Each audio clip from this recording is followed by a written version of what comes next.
Every God of War had power fantasy when it comes to Kratos, meaning that you go into fights and you feel really strong. You feel powerful, you feel like you can take them on, you feel like you can take anything on, no matter how small, no matter how big, it's like Kratos can handle it.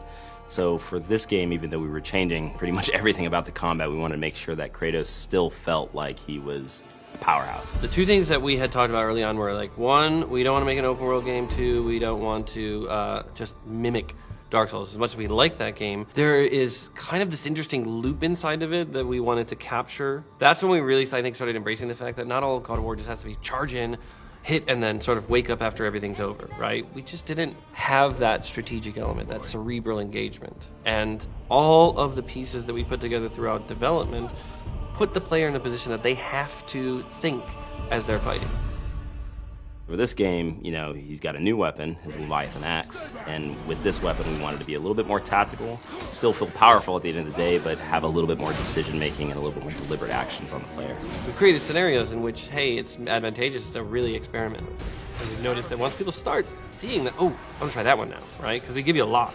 We want to make sure that, hey, when you win this fight, did you win it slightly different than this other player won the fight? Maybe you kicked them into a wall, stunned them, and grabbed them. Maybe you tripped them and then slammed your axe on top of them to split them in half. There's multiple ways to handle enemies this game. But I love the kind of trick shot stuff with the axe. So like throwing and tripping the character and then repositioning myself to put another character between me and the axe, recalling the axe and taking the character from the ground, popping him up, hitting another character in that line from behind, grabbing and then comboing that, launching him up, and then throwing a runic attack on him. Once you throw your axe, we didn't want Kratos to be useless. We wanted to make sure that he still had a moveset. So he's got a shield that can expand on command now. A lot of his bare hand attacks uses that to get more damage. With this thing, he can stun much easier, much faster than the axe itself. Well, Kratos can throw the axe. He has ranged abilities, right? If you're blocking, you have to block. But the addition of Atreus means I can block and actually fire arrows. So I can strategize that I can open somebody up while maintaining some safety and then quickly get in while they're opened up and then follow that up with something. So it gives you a really interesting sense that I can both have an aggressive stance and a defensive stance at the same time.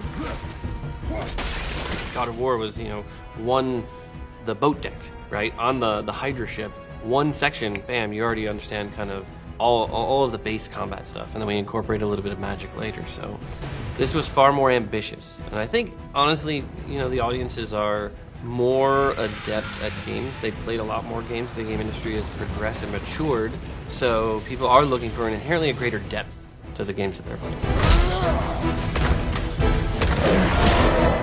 Reserve agora mesmo. PlayStation